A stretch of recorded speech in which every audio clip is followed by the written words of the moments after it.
Tol, gawa mo na yung project kay sir. Di pa nga eh. Grabe talaga yung project natin. Oo, hirap eh. Parang imposible. Oo nga. Ang ganda nung ginawa na ni kuya mo eh. Yung antena namin? Oo. Oo nga eh. Hindi ko nga lang kung saan niya nakuha yun. Tara, uwi na tayo pag inintegan mo dito. Sige.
Tol, kapatid mong si Totoy nakidnap.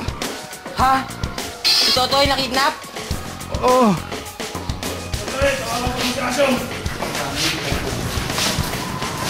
Hello, Asyong! Pakinggan mo kapatid mo! Kuya! Kuya! O ano? Pakinggan mo na! Boss! Asyong! Haha! Nasabi ng kapatid mo, Asyong! Ayop ka doon, Pablo! Anong kailangan mo sa amin? Pakulam mo kapatid ko! Alam mo na kung anong kailangan ko. Kailangan ko ang antenang matagal ko ng inasa. Hindi na nga ako makapanood ng pelikula! Ngayon, hindi naman kita pinipilit eh. Pinipwersa kita. Yung antena lang ang kailangan mo? Sige, bibigay ko. Basta pakulam mo lang ang kapatid ko. Okay yung mabuti! Yan ang gusto ko sa'yo eh. Madali kang tumupad sa usapan. Bukas na gabi, pumunta ka sa Tralala Building. Alas 6, siguraduhin mong walang pulis. Dahil kung may pulis, Patahimikin niyo yan! papatid mo kapatid mo. Marunong akong tumupad sa usapan, Don Pablo. Siguraduhin mo lang ligtas sa kapatid ko. Dahil lintik lang ang walang ganti. Bye. Dito, sa bundok ng Tralala, magaganap ang isang madugong labanan sa pagitan ni Asong at grupo ni Don Pablo. Pare, tira mo!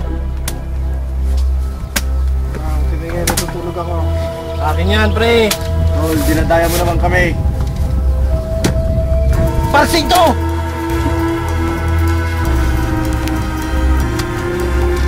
Katagal naman ni Asong. Don Pablo! Nandito na natin ang kailangan mo! Nasa yung kapatid ko! Nandiyan na si Asyong! Pasan! Sino hinaharap mo? Si Don Pablo! Pablo! Wala siya! May sakit! LBM! Labas siya si Tamay! Kunin niyo! Huwag niyo pawalan! Kuya!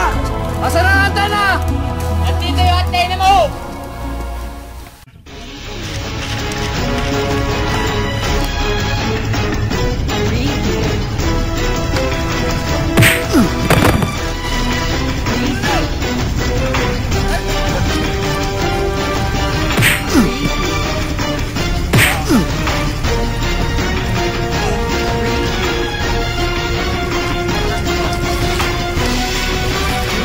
Saan